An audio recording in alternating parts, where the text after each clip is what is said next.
Hey everybody, it's Mark from Circle of Dark Mother. Today we're going to do a book review on Liber Lilith by Donald Tyson. So the first section of the book, which is the Gnostic Gospel of Liber Lilith, is my favorite part of the book. It's because I'm a nerd when it comes to ancient spiritual texts, and I'm a Gnostic, so really love seeing a Gnostic gospel for Lilith. This gospel has a lot of imagery and tie-in to both Sethian Gnosticism and Jewish Midrash. So it bridges a gap in the story of Lilith that can be found nowhere else. The wording and phrasing are similar to other texts, but different enough that it sparks new insights and new connections with each reading. I do agree with the author Donald Tyson that the last portion of the myth is probably a later addition. It has a language of the later trend toward grimoires with very specific formulas for spirit interaction. So that's probably not an original Gnostic text, the end part.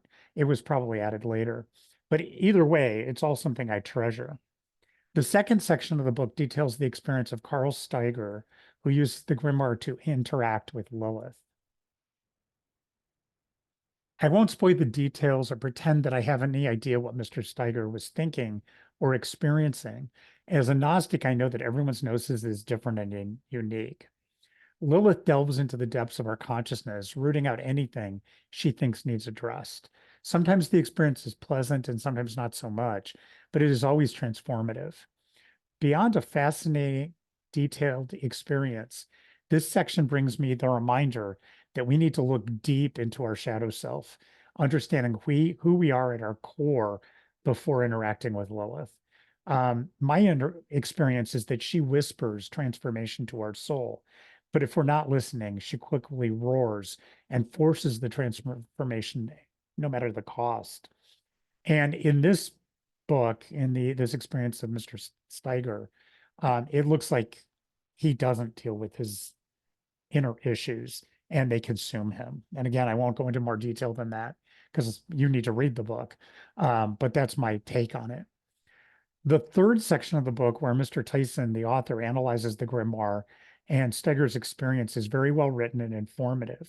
And I urge you not to skip this section just because it's more of a scholarly piece, because the information is very helpful in decoding the rest of the manuscript, giving details and background that most people wouldn't find on their own. Great insights and scholarship. Unfortunately, this book is hard to find and fairly pricey. I bought my copy on eBay and got it for a reasonable price, but I had to wait a while till I found a good deal. The good news is that a new version of the book is set to be released soon. I recommend this book to anyone who loves ancient manuscripts, is Gnostic, or is a devotee to Lilith. However, don't let the experience in the journal frighten you away from Lilith.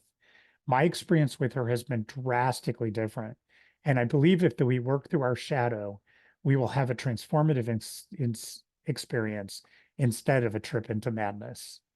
Hopefully that was helpful, and I'll have more book reviews to come.